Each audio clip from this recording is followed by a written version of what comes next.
आज तारीख आहे 24 फेब्रुवारी 2025।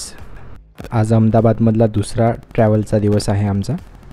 आज सकाळी मी लवकर उठलो 7:30 वाजता आणि आमच्या हॉटेलसमोर गुजरात कॉलेजचं गेट होतं। त्या गेट्सच्या बाजूला पोह्याचा स्टॉल लागलेला होता। तिथून 60 रुपयामध्ये 2 प्लेट पोहे आणून आज सकाळी आम्ही नाश्ता केला।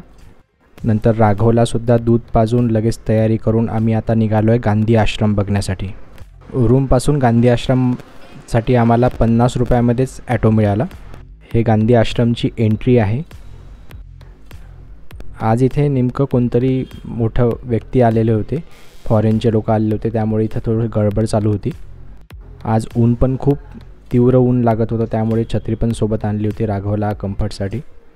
आज आम्ही गांधी आश्रम त्यानंतर इस्कॉन टेम्पल बघायचं ठरवलं आहे आणि आज संध्याकाळी आम्ही परत अटल ब्रिज बघण्यासाठी जाणार आहे। गांधी आश्रम हे साबरमती नदीच्या किनाऱ्यावरच आहे। इथं त्या काळामध्ये फक्त 2 कुटी होत्या। आता त्या पूर्ण एरियाला व्यवस्थित त्यांनी डेव्हलप केलेलं आहे चांगलं। आज इथे शाळेच्या ट्रिपसुद्धा आलेल्या आहेत। इथे लहान लहान मुलं बघू शकतो।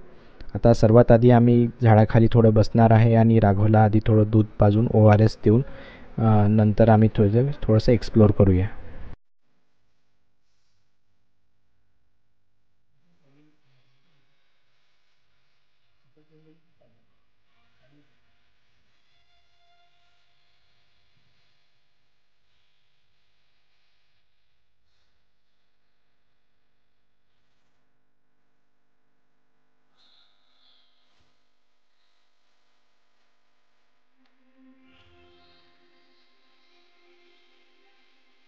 इथून उजव्या हाताला खाली पायऱ्या बनवलेल्या आहेत। तिथून आपण साबरमती नदीच्या किनारी सुद्धा जाऊ शकतो। आता मी तुम्हाला थोडं खाली जाऊन दाखवतो।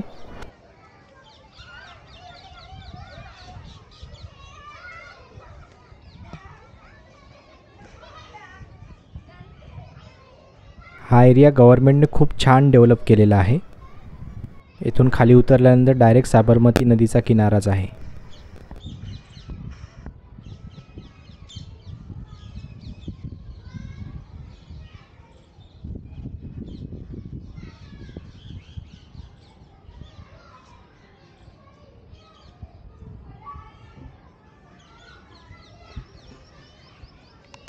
आता आम्ही निघालो गांधी आश्रम बघण्यासाठी।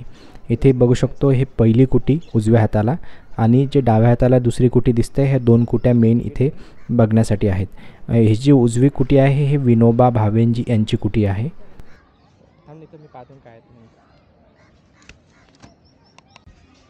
बोर्डवर आपण बघू शकतो विनोबा भावे आणि मीरा कुटीर येथे लिहिलेलं आहे। एक कुटीचे 2 नावं आहेत।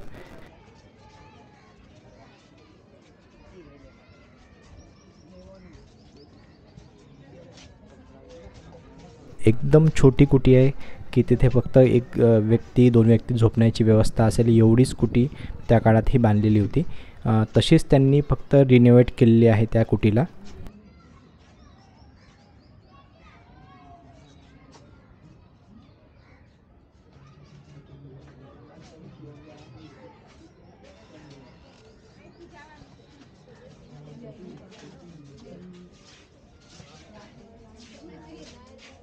आतमध्ये विनोबा भावे यांच्याबद्दल माहिती आहे आणि मीराबहन यांच्याबद्दल माहिती जी आहे याच्यामध्ये बोर्डवर लावलेली आहे।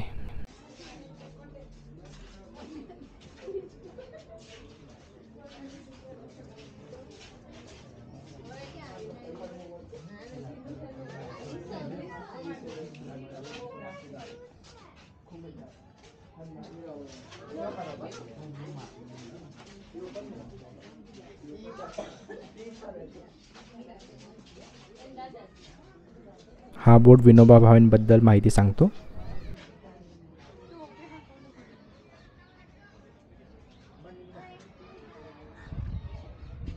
बाजूला एक खूप मोठं झाड आहे, त्या झाडाखाली ती कुटी बनवली होती।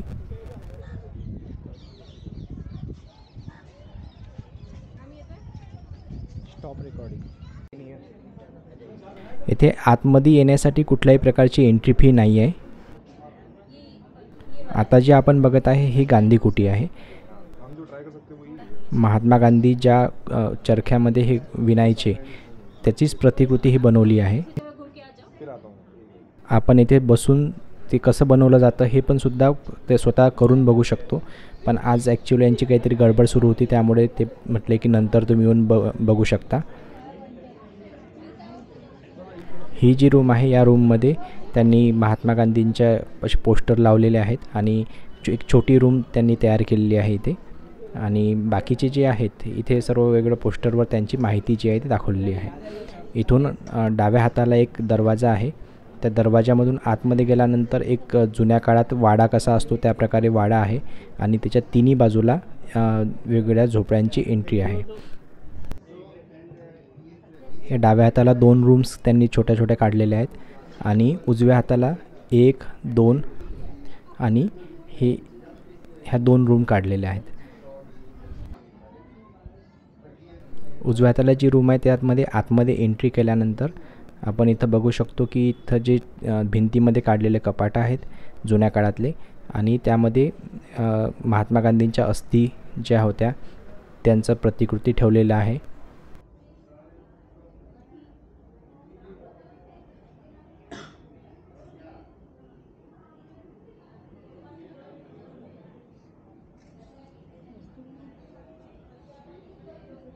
हे जे दुसरं कपाट आहे या कपाटामध्ये महात्मा गांधींचा चष्मा, पायातील चपला, त्यांचं वापरण्याचं जे जेवणाचं वापरण्याचं सामान होतं ते ठेवलेलं आहे. स्वयंपाकसुद्धा ते हातानं बनवायचे, त्यामुळे त्यांचं हातात सर्व सामान जे आहे त्यांच्या प्रतिकृती येथे ठेवलेल्या आहेत.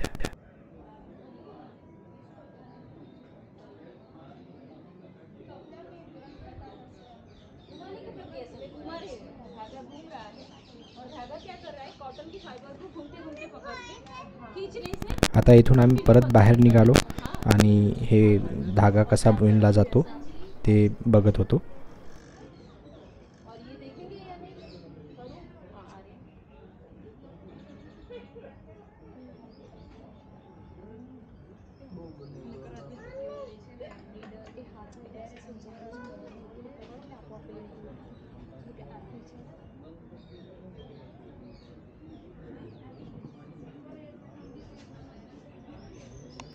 समोर खूप मोठं असं पटांगण आहे आणि त्याच्या कठड्यावरून साबरमती नदी मस्त छान दिसते.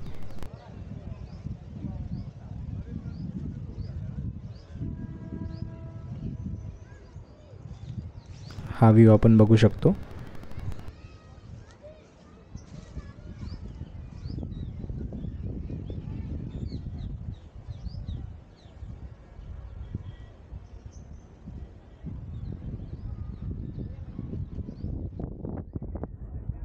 इथून उजव्या हाताला समोर बघू शकता खाली उतरण्यासाठी पायऱ्या आहेत आणि डायरेक्ट आपण रिव्हर फ्रंटला जाऊ शकतो.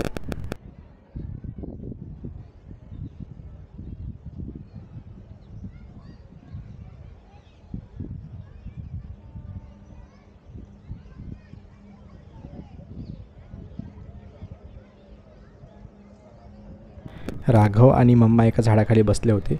त्यांना बसवून ठेवलं होतं आणि ते बाकीचा जो एरिया मी बघून आलो आणि रेकॉर्ड करून आलो व्हिडिओमध्ये. याच्या पाठीमागे सुंदर अशी एक महात्मा गांधींची मूर्ती बनवलेली आहे. इथून सर्व समोर गेल्यानंतर एक प्रदर्शनीसारखं त्यांचं सर्व जीवनचरित्र वगैरे लावलेलं आहे. इथे महात्मा गांधींचं संग्रहालय. महात्मा गांधी जहा हो वहा, हे त्यांचे काही पत्र वगैरे आहेत.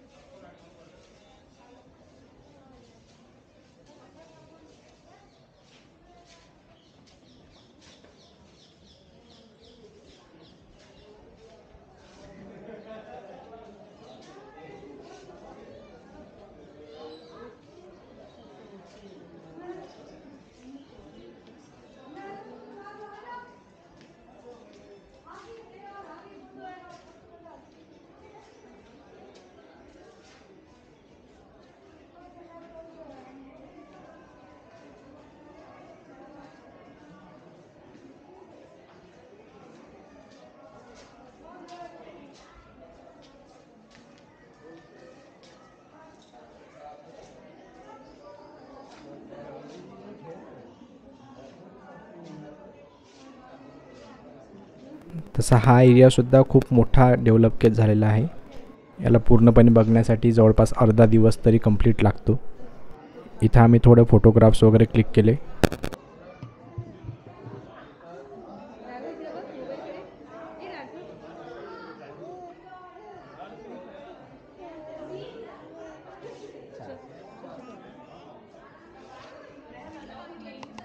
नंतर बाहेर आल्यानंतर इथं बाजूला जी महात्मा गांधींची मूर्ती आहे त्याच्या बाजूला आम्ही थोडं थांबलो आणि फोटोज वगैरे बघितले. बघा किती सुंदर अशी मूर्ती बनवलेली आहे. आणि या आश्रमाची विशेषता म्हणजे इथे खूप शांतता आहे. मस्त असं एकदम छान प्रसन्न वाटतं. आता इथून आम्ही समोर इस्कॉन टेम्पलला जाणार आहे. इथून थोडं राघवला दूध पाजल्यानंतर थोडा वेळ आराम करू आणि लगेच इस्कॉन टेम्पलला इथूनच आम्ही ओला करून निघणार आहे.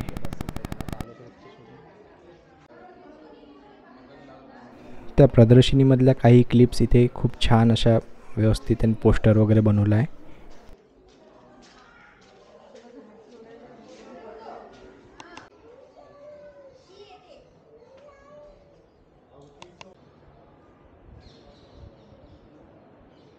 हा महात्मा गांधींचा ओरिजिनल चरखा.